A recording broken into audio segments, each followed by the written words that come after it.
Last class में हम लोगों ने देखा था कि सीमेंट बनाने के लिए कौन कौन से रॉ मटेरियल्स यूज किए जाते हैं।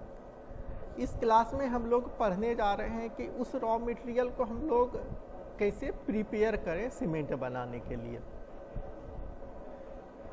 तो प्रिपरेशन ऑफ रॉ मटेरियल्स।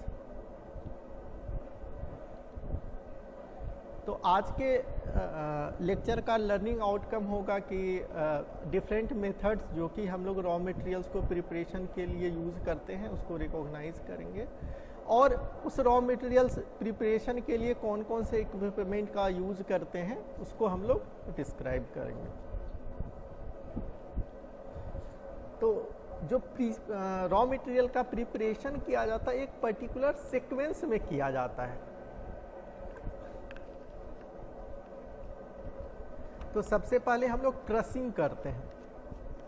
क्या होता है कि जब हम लोग रॉ मटेरियल्स को प्रोक्योर करते हैं, हम लोगों ने पहले कहा था कि सबसे पहले हम लोग माइन से थोड़ा सैंपल मंगा लेते हैं, उसका केमिकल एनालिसिस करते हैं, और उसके बाद यदि हमारे कंपोजिशन को सूट करता है तब हम लोग उसको प्रोक्योर करते हैं। प्रोक्योर करने के बाद उसको अपने प्लांट के नियर स्टोर कर लेते हैं।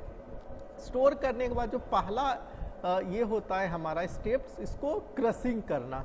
क्रशिंग करने के लिए हम लोग क्रशर्स का यूज़ करते हैं, जो कि बड़े बड़े रॉक्स को लाइमस्टोन का रॉक्स जो था या बॉक्साइट का रॉक्स जो था उसको क्या करता है, स्मॉल रॉक्स में कन्वर्ट करता है, या ग्रावेल्स में कन्वर्ट करता है, या सैंड और रॉक डस्ट में ये कन्वर्ट करता है।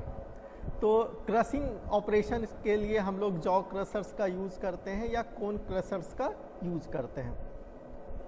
जॉ क्रशर्स की बात करें तो इसमें एक जॉ फिक्स जॉ होता है, एक जॉ मूवेबल जॉ होता है, और ये रोटेटिंग डिस्क होता है, और हम लोग टॉप से चार्ज करते हैं और ये मूव करता है। तो जो बड़े पार्टिकल्स या लार्ज साइज पार्टिकल्स के ऊपर चार्ज होता है, तो जो हमारे पास बॉटम से ये स्मॉल साइज पार्टिकल्स मिलता है।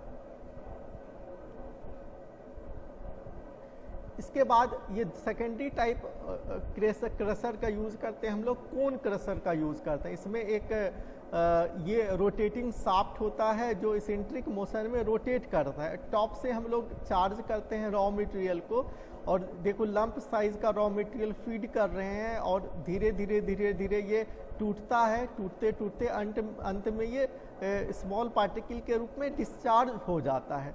तो इस तरीके से हमको जो लंप पार्टिकल बड़े बड़े 8 से 10 इंच का पार्टिकल इसके अंदर फीड किए थे, अब हमें 2 से 3 इंच का पार्टिकल मिलता है। फिर इसको हम लोग सेकेंडरी स्टेज में भेजते हैं, जहाँ पे हम लोग इसको ग्राइंडिंग करते हैं। ग्राइंडिंग जो है, लाइमस्टोन एक नेचुरली रॉक है, और मेनली ये कैल्शियम कार्बोनेट कंटेंट होता है, और इसमें some amount of magnesium carbonate भी होता है। हम जानते हैं कि लाइमस्टोन का फॉर्मूला CaCO3.MgCO3 होता है, और इसका जो हार्डनेस होता है ये 3 से 4 मोह स्केल के बीच होता है, और इस मोह स्केल को हम लोग आसानी से रोलर मिल या बॉल मिल के हेल्प से आसानी से ग्राइंडिंग कर सकते हैं, जब जो इतने हार्डनेस का रॉ मटेरियल्स होता है। तो ग्राइंडिंग के लिए हम लोग रोलर मिल या बॉल मिल का यूज़ करते हैं। बॉल मिल में हम लोग टॉप से चार्ज करते हैं बॉल्स को और रॉ मटेरियल को, और बॉटम में, और थोड़ा सा ये टिल्टेड कंडीशन में रहता है, और बॉटम से ये लोग इधर से हमको डिस्चार्ज होती रहता है, और ये एक सर्टेन स्पीड के साथ इसको हम लोग रोटेट करते हैं। इसको ग्राइंडिंग के लिए हम लोग पोर्सिलिन बॉल्स का यूज़ करते हैं, और इसकी स्पीड एक क्रिटिकल स्पीड से कम रखी जाती है, क्योंकि यदि हम लोग क्रिटिकल स्पीड से ज़्यादा स्पीड इस बॉल मिल का रखेंगे तो ये बॉल इसके वॉल को टच करते हुए निकल जाएगा, और निकल जाएगा तो उस केस में ग्राइंडिंग हो ही नहीं पाएगा।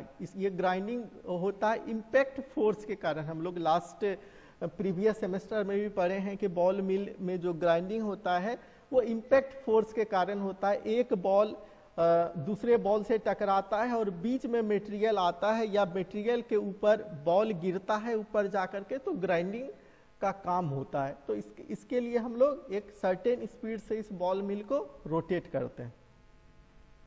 एक दूसरे तरह का मिल होता है रोलर मिल। इसके अंदर टॉप से हम लोग चार्ज करते हैं, ये रोलर रहता है जो रोटेट करते रहता है, और इसमें कई तरह के स्क्रीन लगे हुए रहते हैं ताकि एक सर्टेन साइज का पार्टिकल अचीव होने के बाद धीरे धीरे स्क्रीन से ये होकर के बॉटम से हमको मिलते जाता है।